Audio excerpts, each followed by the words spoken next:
نحمدہ ونصلی ونسلم علی رسولہ الکریم۔ جس کا ڈر تھا وہی ہوا۔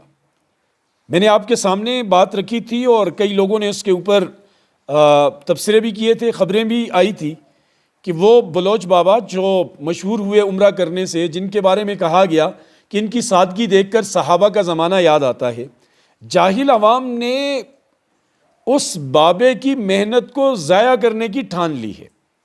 یعنی جس نے اتنی محنت کوشش سے عمرہ کیا، اپنی ساری جمع پونجی لگا دی، لوگ اسے پیر بنانے پر تلے ہوئے ہیں، لوگ اسے مرشد بنانے پر تلے ہوئے ہیں۔ کچھ ناعاقبت اندیشوں نے تو یوں بھی کہا کہ یہ حضرت ابوبکر جیسے ہیں، یہ حضرت عثمان جیسے ہیں، یہ مماثلت تو ہو ہی نہیں سکتی۔ دنیا کے سارے ولی کسی صحابی کی پاؤں کی مٹی کے برابر بھی نہیں ہو سکتے۔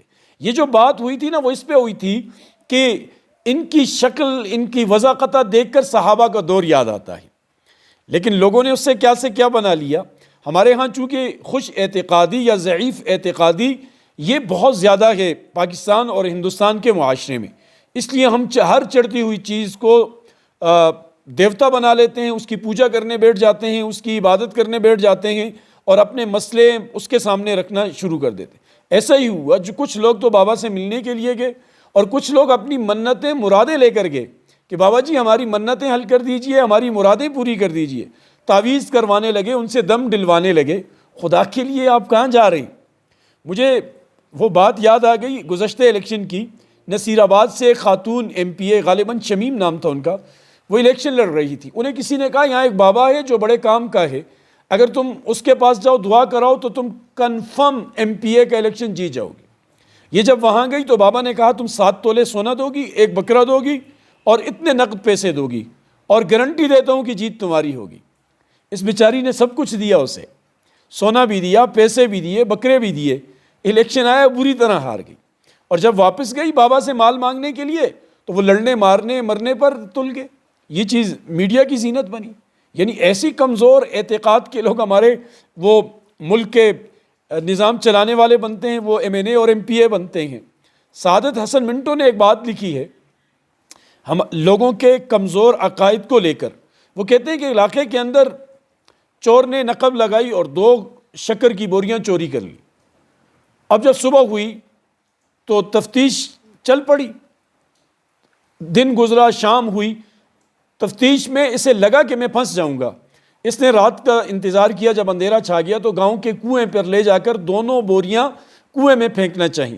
اس کا پاؤں بھی رسی کے ساتھ اڑا اور یہ کنویں کے بوریوں کے ساتھ کنویں میں جا گرا۔ اب جب صبح لوگ پانی بھرنے کے لیے آئے، جو بھی پانی بھرتا تو پانی میٹھا ہوتا۔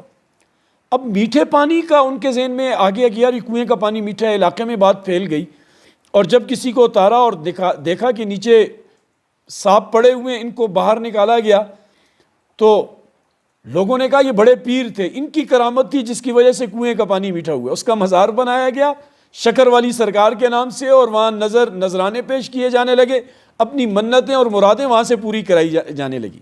پورے عوام کا ایسا حال بن چکا ہے۔ اس لیے خدا را اس سے بچیں، اور اس بابا محترم سے بھی عرض ہے، ان کے جو اولاد ہیں، اگر میری بات وہاں تک پہنچتی ہے تو ایسے لوگوں سے ان بزرگوں کو بچائیں، کیونکہ اس کے 2 نقصان ہوں گے۔ ایک تو ان کی عبادت ضائع ہو جائے گی، دوسرا یہ بدعت کا مرکز بن جائیں گے، اور تیسرا نقصان یہ ہوگا کہ جو لوگ آج انہیں دل سے چاہتے ہیں کہ ہم انہیں سعودیہ لے جائیں، انہیں حج کروائیں، انہیں بار بار عمرہ کروائیں، وہ لوگ بھی ان سے منہ پھیر دیں گے، تو دنیا بھی ہاتھ میں نہیں آئے گی اور آخرت بھی برباد ہو جائے گی۔ اس لیے خیال کریں اور اللہ پاک سے لو لگائیں۔ منتیں مرادیں پوری کرنے والی ذات اللہ کی ہے۔ اللہ پاک ہمیں عمل کی توفیق نصیب فرمائے۔